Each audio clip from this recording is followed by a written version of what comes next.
So just a disclaimer that this video is not going to be focused on technical skills. It's mostly going to be focused on my personal experience as an artist approaching my own artwork.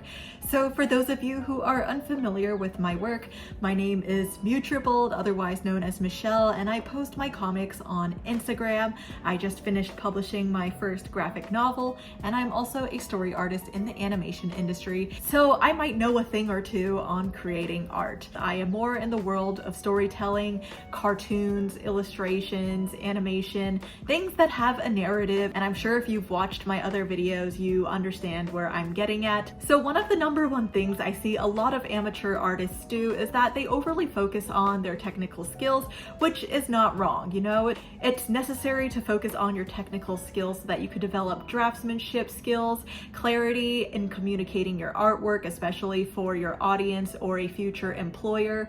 That is something that is a necessary skill when creating your artwork, but there is also a time where you gotta remember to breathe some life into your art, because that's why you're making this art to begin with, most likely, because if you're watching this video, you're most likely a storyteller in some way or another. One of the things I tend to notice is that whenever artists try to overly make their art look too good or perfected or make it too realistic, it starts to hit either the uncanny valley territory, or it sometimes looks even more lifeless because you try to make it too realistic. So in today's video, I'm kind of focusing more on talking about ways that you can kind of breathe some life back into your artwork, and I'm going to be using some examples from MEESH the Bad Demon, which is my graphic novel, because, you know, if we're going to do this little exchange here where I give you some pieces of advice, you can let me promote my comic here. So yeah, you can definitely check it out in the links below if you want to pre-order it when it comes out in March.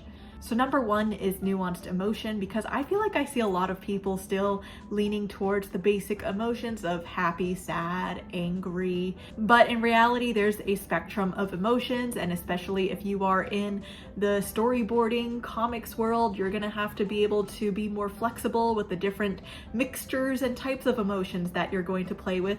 So for people who have a tendency to blank out when it comes to more of the nuanced or subtle acting poses or emotions, I would go on an emotion wheel and try to choose the in-between emotions on the spectrum, and try to just keep practicing drawing emotions that might be in the in-between of your major emotions, because that's gonna often be needed, especially when you're a storyboard artist. And the best way to kind of gain a reaction on this is by sharing your art with someone and see how they feel when they read or look at your work. It's one of those things where you just have to keep practicing drawing these things and showcasing them to people, even though it might be scary or intimidating to do. Trust me, it will definitely help you gain more clarity in where your artwork stands in evoking emotions towards people. Then the next suggestion is to try to break down poses to establish emotional pacing. This is mostly for comic artists or story artists. You might notice in my comics, I have a tendency to break down emotions, even if it's not a major part of the story overall, but it's important for the character's believability.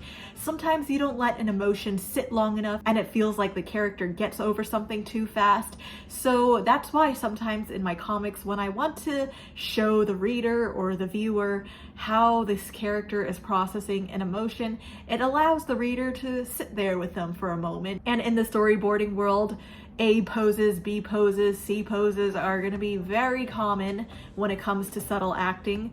So when it comes to a character that is processing an emotion or about to endure an emotional change, it's good to break down the character's emotional acting in 2 to 3 poses. Then next is the usage of wide shots.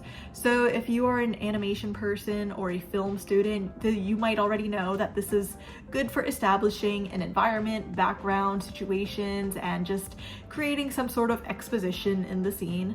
But this can also be an emotional tool if you use it properly.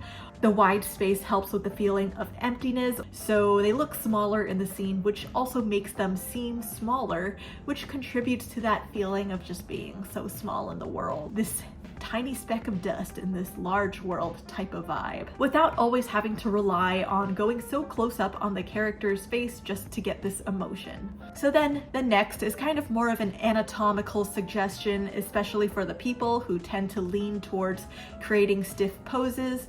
Try to twist bodies a little bit more often. So the most subtle thing you can do for a character is to just twist their bodies in different parts in just the slightest to make them feel more organic and real. Sure, you might have reasons to use a frontal facing pose or a backwards facing pose, but just know that if you are ever trying to create a organic feeling body that is, you know, not just standing there, just try to twist like maybe the head just this angle, the torso this angle. A lot of the times that's just how we are as humans. Our heads and bodies, they're not on totally opposite ends of the spectrum, but they are at least tilted slightly differently from each other. So then the next tip is to avoid symmetry, because things in real life are not symmetrical.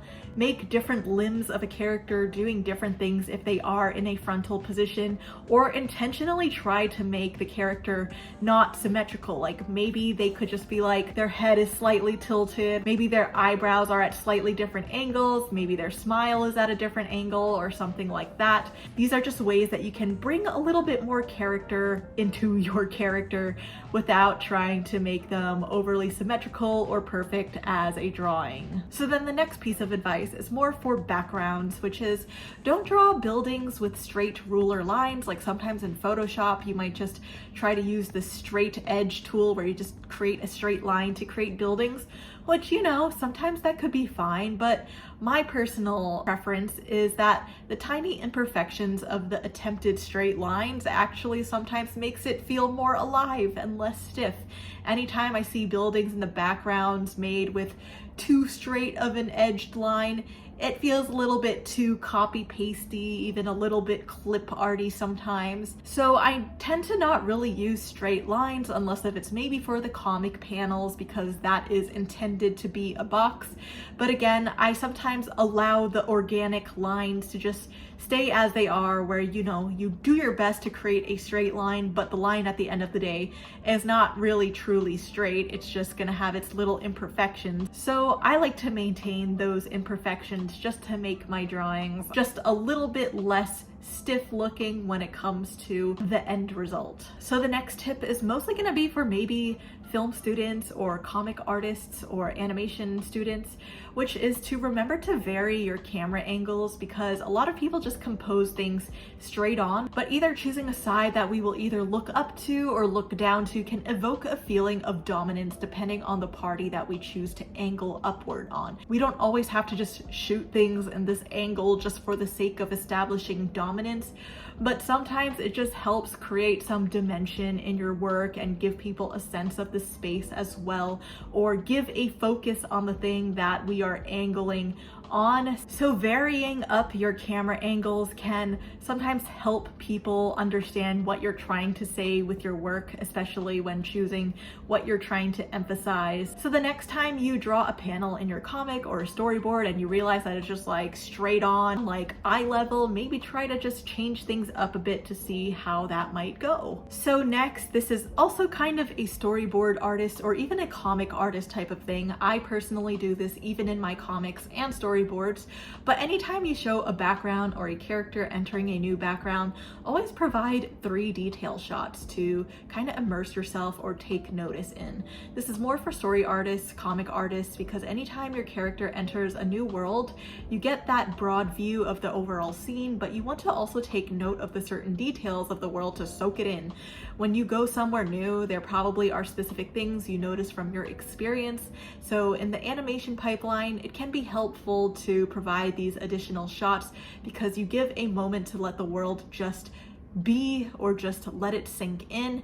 And if not needed, it's very easy for the editor to cut it out, because it's easier to cut things out than to realize you need a lot of things to put back in that you don't have into an animation sequence. But this is just kind of a method as an artist to kind of show your viewers like, hey, here's the overall scene, but here are also some little nuggets of nice things within this scene so that we can just vibe for a moment. So then the next piece of advice is to have a shorthand for characters when you're drawing them at a very small scale. It feels more natural to have a tiny shorthand for your character to make them feel more integrated in the scene than a copy and paste version that was shrunken down. This might mean that you'll have to simplify the details of your character's design and maybe give them dot eyes, etc. But there's something about the proportions of how you drew the original drawing, and when you draw a character at a certain size and you shrink them and you put them into this background that was drawn within a certain radius, that something about the character feels like. Hello, this is Editing Michelle here to clarify and say what I really meant is that when you have a drawing with a lot of details smushed in together, it just feels very crammed, but when you simplify details on a character drawn smaller, there's more room to breathe. I don't know how to explain this otherwise, but yeah, sorry for the confusion. And then lastly, for comic artists and story artists, have a variety of shots or compositions to break up the medium shots. As character artists, medium shots are just very easy go-tos, which are like waist-ups, which are the most common to resort to because on a basic level, it clarifies the character's emotions, acting, etc. But you'll want to break away from that lukewarmness. So remember when to add a wide shot or even a close-up when deemed appropriate when you are drawing a sequence of panels or a sequence of shots for your storyboard. So that's just one of the things that I notice I tend to do a lot when I first started off in the industry. Is a lot of the storyboards I made were by default medium shots because it's the clearest way to showcase something, which is great. Clarity is key, but sometimes once you surpass getting through the clarity stage, you want to now get to the intention stage and be like, okay, this is kind of a moment more about sadness, so are medium shots always going to be the best? Maybe we could try to go for the wide shot option and make this character just feel very small and alone in the scene or something like that. So just maybe when you're done with your panels or your storyboards, just take a step back, look at all of them together and see what are the variety of shots or panels that you have. Are all of them medium shots? Maybe find a few moments where they don't have to be medium shots or waist ups and try to see if you can do something different for that. So those are just some random nuggets of information I was able to think of in today's video. I hope that you found it helpful, or maybe if it wasn't helpful, it was like, oh, eye-opening, because maybe some of these things you've never thought of before. Again, this is mostly for comic artists, animators, story artists, people who have a tendency or have their job as drawing characters as their main focus. So obviously if you're going to be like a background painter or just like a painter in general, this might not be applicable to you, but it is just for those who are in a similar career path or trajectory as I am. Anyway, speaking of nuggets, I'm going to leave this random nugget towards the end for anyone who stuck to the end of the video, so congratulations if you did. But I will just say that in future videos to come, I will unfortunately be dropping the hello bishes and stay wholesome bishes, because I feel like, first of all, there's been a lot of new audience members coming to my page and asking why I say hello B-word bishes, when really it's kind of been more of relation to my comic series Suck You Bishes.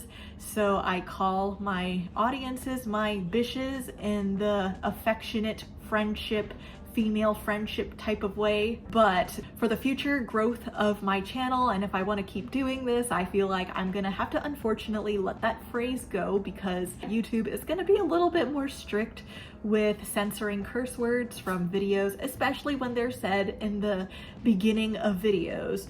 So even though I know I'm saying bishes and not the real B word, it's like, well, I'm not gonna take my chances. So that is why I will be dropping bishes and stay wholesome bishes, which is also another term which is from my Suck You Bishes series on Instagram. But you know what? I think it's time that we move on from that. But this only means that I'm trying to take my channel a little bit more seriously so that I can make better videos for all of you in the future. So with that, I hope you understand, and I'll see you all in the next one.